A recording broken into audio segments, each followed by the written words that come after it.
这个电源啊，开机，工作正常。你看，关机，它就关了。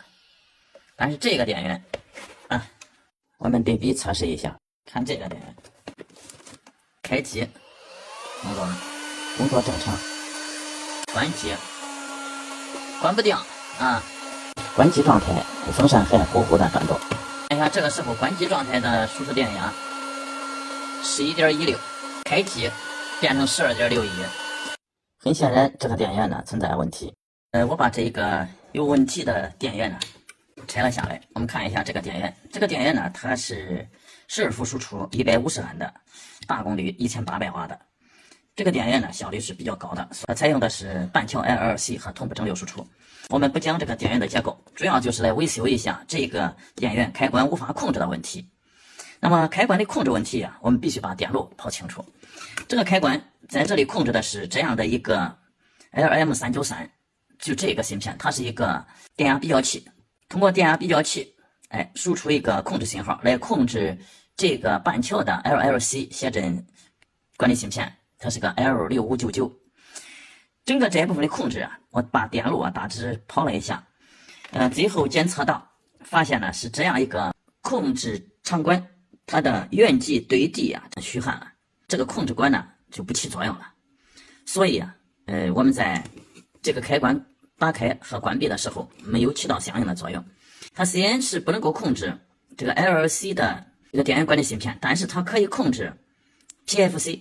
所以当关闭的时候啊，PFC 不再工作，所以这个电容上电压是320多伏。打开的时候啊，这个 PFC 工作，那这个电容上电压达到400伏，因此会出现我们输出电压呀是12伏多和11伏多。这就是因为这个开关只控制了 PFC 而没有控制 LLC 的电源管理芯片。那下边我把这一部分控制电路简单化一下，我们简单分析一下就明白这个无法控制的原因了。我把这个开关的控制原理啊简单讲一下。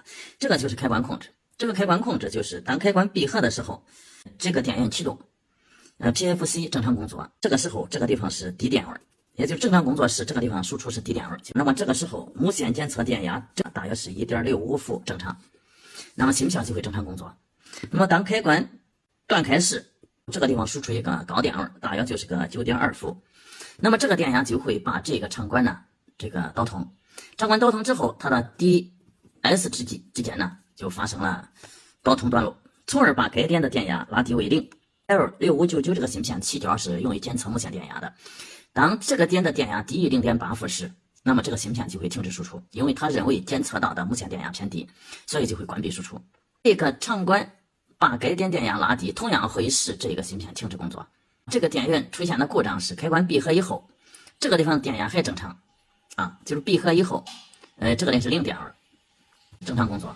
但开关断开以后啊，这就是因为这个长管呢，这一点就这个地方啊对地虚焊了，结果导致啊9.2伏的电压过来了，但是这个长管呢仍然没有导通，所以这个地方呢电压仍然是高电位，因此芯片呢正常工作，没有受到这个开关的控制，所以啊，这个电源就出现了这个开关无法控制的问题啊。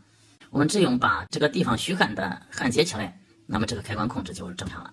那这个电源呢，问题就在这里。下面我们看一下它的控制情况。这个电源工作与否，我们只用听它风扇的转动声音就知道了。好，现在是没有开启开关，我们开启开关。好，风扇转动，这个电源已经工作了。然后我再关闭开关，你看这个时候就正常关闭了。那也就是说，这个有故障的电源呢，问题就是出在这个长管它的原极对地虚焊导致控制失效。好，今天的这个开关电源维修啊就到这里，感谢大家的收看，再见。